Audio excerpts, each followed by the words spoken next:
Bonjour à tous et bienvenue dans cette nouvelle vidéo. Alors aujourd'hui, comme promis, je reviens sur The Mandalorian, saison 2. On va faire un petit récap de la saison 2, de cette fabuleuse saison 2, disons-le carrément, bien mieux que la première. Vous serez gentils dans les commentaires, si vous voulez spoiler sur le dernier épisode, donc l'épisode qui vient de sortir, mettez en gros spoiler, pensez à ceux qui ne l'ont pas encore vu, parce que je suis sûr qu'il y en a encore plein qui ne l'ont pas vu, donc pensez à eux. On ne va pas spoiler tout de suite dans cette vidéo.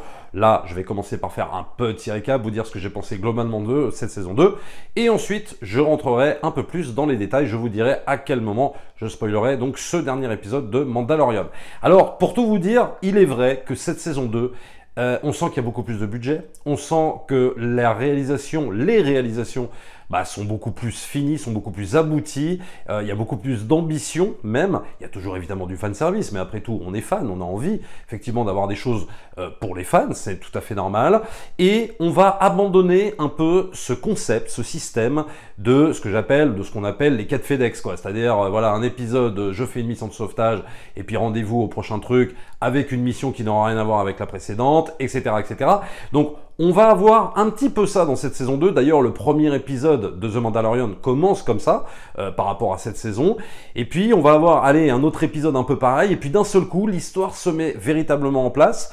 Histoire qui va reprendre, en fait, ce qui s'était passé à la fin de la première saison, avec Moff Gideon, etc., le sabre noir, enfin, tous les trucs qu'on a vus à la fin de la première saison. Et donc, tout va se mettre en place. Et donc, en fait, cette saison 2 va s'articuler véritablement autour de cette quête de Din avec bébé Yoda. Spoiler, attention, pour ceux qui n'ont pas vu l'épisode 5, bon, je vais le dire quand même, mais bébé Yoda qui s'appelle Grogu. Et donc, on va avoir toute cette articulation de saison qui va se tourner autour de ça, et ça va être absolument passionnant. Et surtout, ce qui est absolument génial, c'est que c'est une saison qui va jouer avec les éléments prélogiques, donc épisode 1, 2, 3, et évidemment avec le 4, 5, 6, et ça va faire écho en termes de production design, en termes de recréation d'univers de l'épisode 4, 5 et 6, ça va vraiment se poser là, ça va être impeccable, ça va être fort, ça va être prenant, il va y avoir beaucoup de rebondissements dans cette deuxième saison. Évidemment, plus d'enjeux dramatiques, et puis ce fameux épisode 5, j'en avais fait une vidéo juste consacrée à cet épisode 5,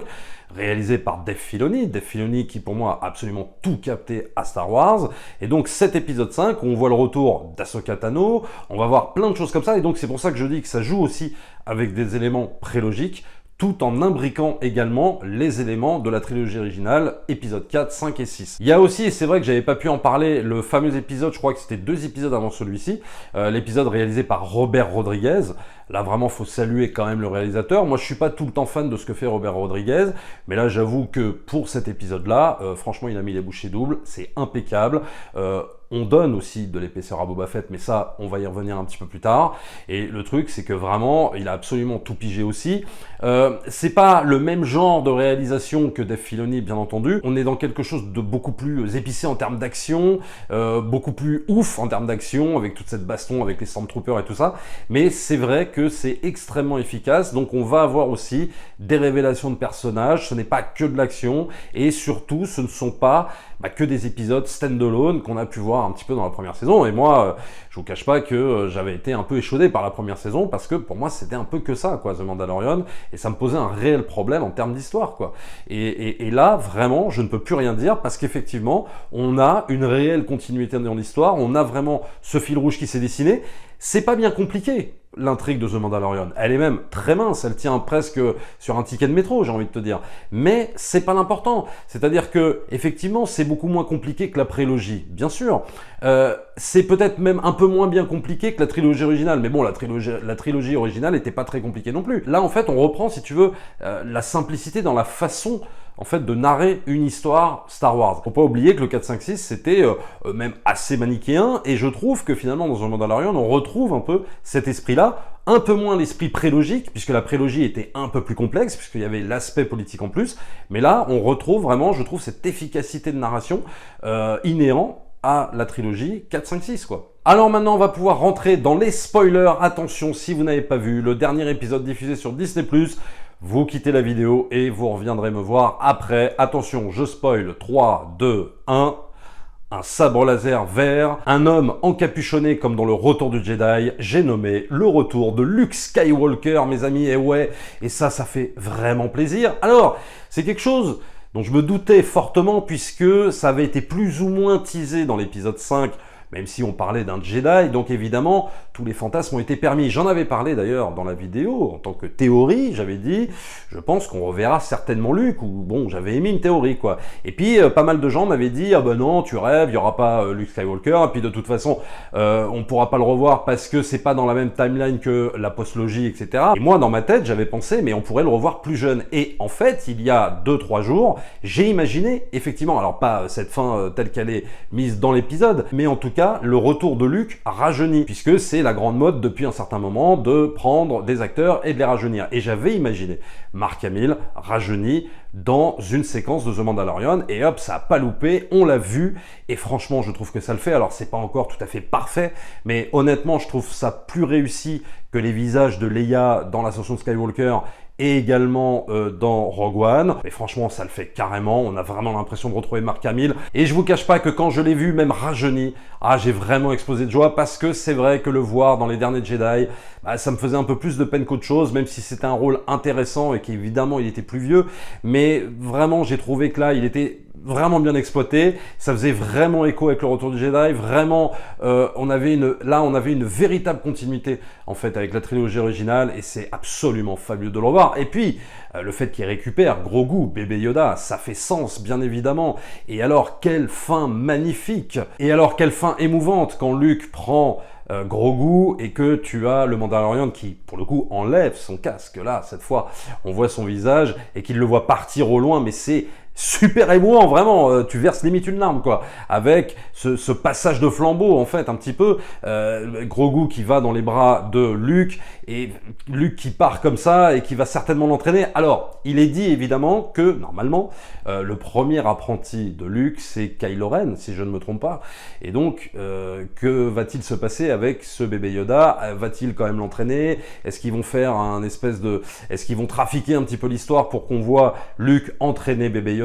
Est-ce qu'on le verra, Luke et bébé Yoda, dans la saison 3? Est-ce que Dean va vouloir récupérer bébé Yoda? Tout ça, on n'en sait rien, ça reste évidemment beaucoup de questions en suspens après cette saison 2, puisque on sait qu'il y aura une saison 3. Alors évidemment, dans ce dernier épisode, on a beaucoup de scènes absolument dantesques. Je pense par exemple à la mission de sauvetage, évidemment, sur le croiseur de Moff Gideon, qui m'a rappelé carrément un nouvel espoir, hein, disons-le. La production design, les décors, etc. Les batailles au blaster contre les Stormtroopers et tout ça, c'est absolument fabuleux. On retrouve vraiment cet esprit de l'épisode 4. On a toute l'histoire, évidemment, avec le sabre noir, avec la reconquête de Mandalore. Il y a tout ça qui se met vraiment en place et qui est très très bien foutu. C'est simple, mais c'est bien écrit, c'est super efficace. Alors on a évidemment les Dark Troopers surpuissants, comme des espèces de gros Terminator. Je suis pas absolument fan du design, ça me rappelle un peu les premiers robots dans la première série Battlestar Galactica, mais ils sont hyper impressionnants, bien mis en scène. On a vraiment des fois même l'impression, limite, qu'ils sont faits en stop motion, tu sais, un peu à l'ancienne. Ça donne un espèce d'effet un peu vieillot, mais entièrement palpable, et c'est ça qu'ils ont compris, je trouve, dans Mandalorian, c'est que on a des choses extrêmement palpables, comme on avait dans la trilogie 4, 5, 6, qu'on avait perdu dans la prélo, dans l'épisode 1, 2, 3, ça c'est évident, mais on regagne en univers, en objet, qu'on a l'impression qu'on peut toucher, qu'on peut... C'est super impressionnant Mandalorian, parce qu'on a vraiment, on a vraiment tous ces éléments qu'on avait dans la trilogie originale, et qu'on retrouve en fait cet univers vraiment palpable, voilà, avec des CGI bien sûr, mais sans trop en abuser, et retrouver peut-être un petit peu le côté artisanal des choses, et ça c'est vraiment à mettre au crédit de la série. Et puis aussi il est question de donner un peu d'ampleur à Boba Fett, et ça honnêtement, moi qui ne suis absolument pas fan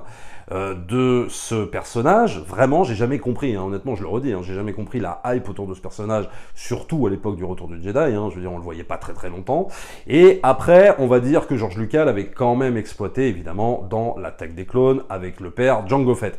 Donc du coup, ok, on commençait à avoir une espèce d'exploitation de ce personnage qui semblait intéressante, et là ils arrivent véritablement à le rendre intéressant. Alors évidemment je pense à l'épisode réalisé par Robert Rodriguez, où là on va carrément le voir, mais alors le voir pendant une bonne partie de l'épisode. Là, on continue à lui donner de l'importance jusqu'à la scène post-générique. Et oui, parce que il va falloir que vous restiez jusqu'à la fin de l'épisode. Il y a une scène post-générique pour ce dernier épisode de The Mandalorian.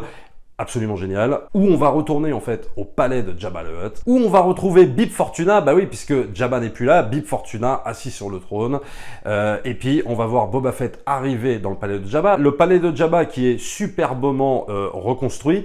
Maintenant, moi je l'aurais vu aller un petit peu plus caverneux quand même. Dans le Retour de Jedi, c'était un peu plus petit, un petit peu plus, comment dire, ouais, un petit peu plus caverneux. Là, on a l'impression que le palais est un peu plus grand, mais bon, ça, je fais du chipotage, quoi, voilà. Mais le truc, c'est qu'on va avoir une scène absolument géniale où Boba Fett va dessouder littéralement Bib Fortuna et il va prendre la place sur le trône. Et donc est annoncée la série sur Boba Fett. Donc ce n'était pas que des rumeurs. Évidemment, il va y avoir aussi une série sur Boba Fett prévue pour décembre 2021. Donc là, on est clairement un peu dans la Marvelerie, hein, on va pas se mentir. C'est-à-dire là, scène post-générique, on te prend une série sur un personnage et hop, on te tease autre chose sur un autre personnage qui va débarquer. Et pourquoi pas même imaginer un univers où les choses vont s'entrecroiser. Alors ça a déjà commencé évidemment entre le Mandalorian et Boba Fett, mais je pense qu'il va y avoir des mélanges. Donc ils sont clairement là en train de faire du Marvel. Alors, moi je suis pas contre ça, vraiment, si c'est de qualité, si c'est bien écrit, si c'est bien foutu, si ça a de l'intérêt, moi j'ai aucun problème avec ça. Voilà, il faut juste que ça suive en termes d'écriture, en termes de réal, comme ils ont fait sur cette saison 2 de The Mandalorian. Moi, je suis pas contre ça. Voilà, je vous le dis. On verra comment ça se passera cette série sur Boba Fett. En tout cas, ça a été annoncé, plus la saison 3 évidemment de The Mandalorian. Donc voilà, en gros, on va avoir pas mal de choses qui vont se dérouler dans cet univers Star Warsien qui va être assez excitant. Il y a également en préparation la série sur Obi-Wan Kenobi avec le retour d'Hayden Christensen. Donc on va jouer encore sur des éléments prélogiques, etc. Donc ça va être absolument intéressant. Là pour le coup, je suis assez curieux de voir ce que ça va donner et je suis assez emballé, quoi. Voilà.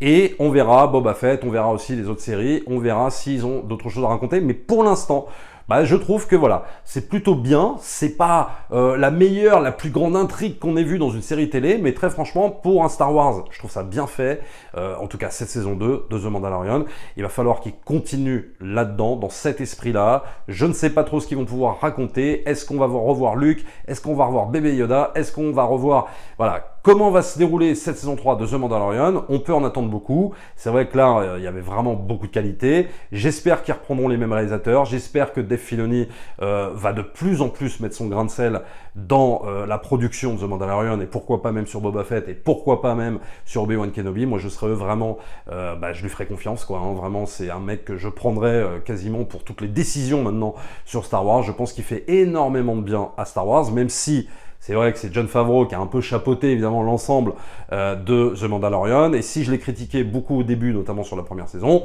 là, voilà, je retire un petit peu mes critiques parce que franchement, il y a vraiment du bon taf. Mais je pense qu'il ferait bien de, par exemple, travailler en collaboration vraiment avec Dave Filoni parce qu'il apporte énormément de choses, énormément de connaissances. C'est un fin analyste en fait, je trouve, de cette saga. Et voilà, moi je pense que maintenant, il faut vraiment compter sur lui. Et il faut savoir malheureusement qu'aujourd'hui, il y a Jeremy Bulloch qui nous quitte à l'âge de 75 ans. Et Jeremy Bulloch, c'était l'interprète de Boba Fett dans Le Retour du Jedi. Voilà, où que tu sois, que la force soit avec toi. Voilà ce que je pouvais vous dire sur cette saison 2 de The Mandalorian. J'espère que cette vidéo vous aura plu. On espère le meilleur pour Star Wars en 2021. Pour l'instant, pour moi, c'est bien parti. Maintenant, attention, voilà, mesurons aussi les attentes. Ne plaçons pas trop les choses trop hautes pour après ne pas être trop déçus. Mais je pense que pour l'instant, avec tout ce qui a été annoncé, ça peut le faire. Il y a du bon casting. S'ils gardent la même équipe de réal, de scénaristes, etc., je pense que tout ça peut encore le faire pour 2021. Abonnez-vous à la chaîne, likez, partagez bien sûr, et nous on se retrouve très vite pour une prochaine vidéo. Ciao!